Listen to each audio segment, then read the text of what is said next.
Hello friends, last class में हमने Thorndike का कैट पे किए गए एक्सपेरिमेंट के बारे में जाना था। आज की वीडियो में हम उनके द्वारा दिए गए प्राइमरी लॉज के बारे में जानेंगे। तो चलिए जानते हैं।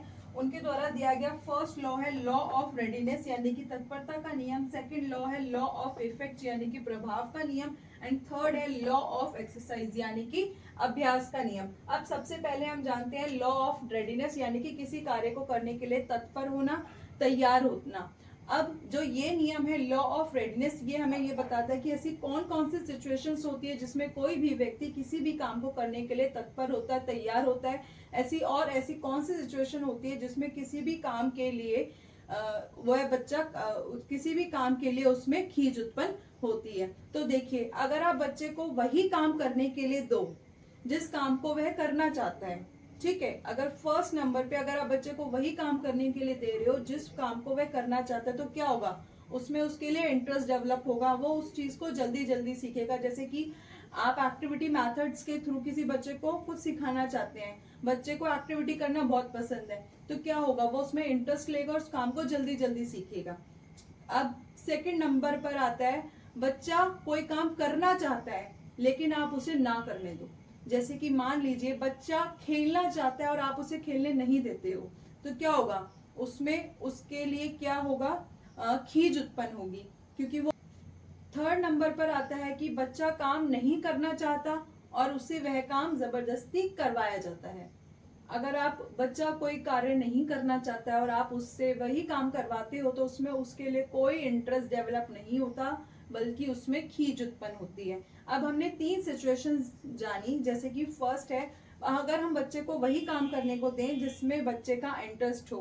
फर्स्ट सिचुएशन ये होगी, तो उसमें क्या होगी, उसमें वह तत्पर रहेगा काम करने के लिए। सेकेंड आती है, बच्चा काम करना चाहता है लेकिन हम उसे ना करने दें, ठीक है, तो भी उसमें तो क्या होगा, उसमें खीज उत्पन्न होगी। अब बच्चा काम नहीं करना चाहता है और हम उससे उससे वही काम करवाए, तो भी उसमें क्या होगा, खीज उत्पन्न होगी। अब चलिए, तो हमें किसी भी काम के लिए रेडी करना जरूरी होता है। अब देखिए, सबसे पहले हम जानेंगे मेंटल रेडीनेस के बारे में।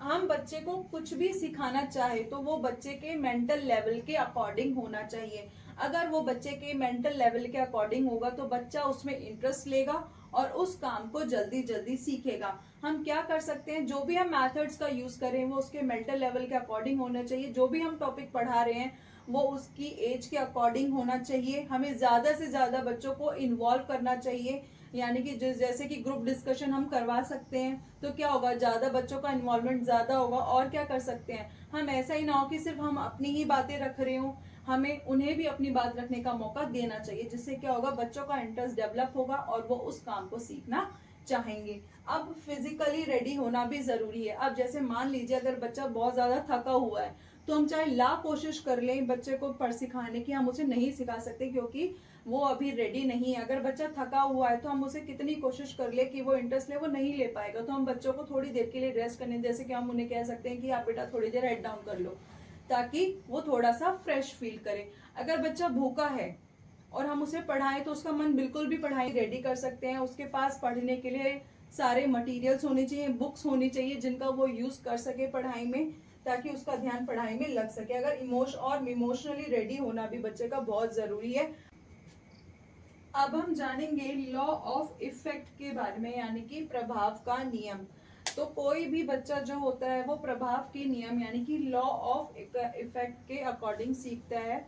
देखिए, अगर बच्चा कोई भी कार्य को सीख रहा है, अगर उसका जो परिणाम है, उसका जो रिजल्ट आता है वो पॉजिटिव आता है, आनंददायक होता है, तो बच्चा उस काम को बार बार करता है और बार बार करके वह उस काम को सीख लेता है। लेकिन अगर किसी भी काम का जो रिजल्ट है वो अच्छा नहीं आता है, दुखद होता है, वो सेटिस्फाई नहीं होता है, तो वो उस काम को नहीं करना चाहता और वो उस काम को करना बंद कर देता है। यानी कि अगर रिजल्ट सेटिस्फाइंग है तो बच्चा उस काम को बार बार करता है, और अगर नहीं है तो वो उस काम को करना बंद कर देता है। तो हमें इसलिए हमें बच्चे को छोटे छोटे स्टेप्स में कोई भी चीज को सिखाना चाहिए और हमें हमेशा उनका जो उत्साह है बढ़ाते रहना चाहिए, ताकि उसमें वो हमेशा मोटिवेटेड रहे और उस काम को सीखता रहे, किसी भी काम को सीखना बंद ना करे। और E.L. थॉर्नडाइक के अनुसार पुरस्कार और दंड का जो प्रभाव, जो इफेक्ट है, वो ना तो कभी बराबर होता है, ना ही एक दूसरे के विपरीत होता है। अगर आप किसी बच्चे को किसी काम के लिए, यानी कि कोई भी उसने कार्य किया या कोई अनुक्रिया की, तो ऐसा हो सकता है कि जब आप उसको पुरस्कार देते हैं किसी भी कार्य के लिए, तो उस कार्य को बार बार दोहराने की संभावना तो बढ़ सकती है, लेकिन कभी भी ऐसा नहीं हो सकता कि आप किसी बच्चे को किसी भी गलत व्यवहार के लिए अगर उसे पनिशमेंट देते हो तो वह उस काम को करना बंद कर दे या उस काम को करना कम कर दे। ऐसा बिल्कुल भी नहीं हो सकता।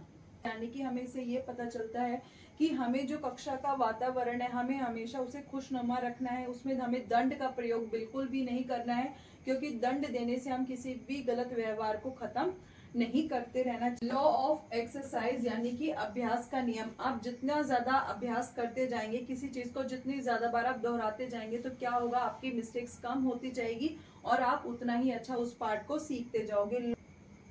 Law of use. आप किसी भी कार्य को बार बार दोहराते रहते हैं तो आपकी मिस्टेक्स कम होती जाती है और आप उस काम को अच्छे से करना सीख जाते हैं। लेकिन अगर आप किसी काम को करना बंद कर देते हैं तो क्या होगा, आप उस काम को भूल जाएंगे। जैसे कि आपने टाइपिंग करना सीखा लेकिन आपने उसकी प्रैक्टिस करना बंद कर दिया, तो क्या होगा, आप उसको करना भूल जाओगे, आपकी स्पीड बहुत ज्यादा कम होती जाएगी। तो यानी कि उसे क्या कहेंगे, हम उसे कहेंगे law of disuse. Law of use यानी कि मीन्स जब आप किसी काम को बार बार दोहराते रहते हैं तो आप वो उसको अच्छे से सीख जाते हैं। लेकिन अगर आप किसी काम को करना बंद कर देते हैं तो आप उसको भूल जाते हैं, तो मीन्स लॉ ऑफ डिसयूज। तो आज की क्लास में हमने जाना प्राइमरी लॉज के बारे में। नेक्स्ट क्लास में हम जानेंगे सब ऑर्डिनेट लॉज के बारे में। तो मिलते हैं नेक्स्ट क्लास में। Thank you.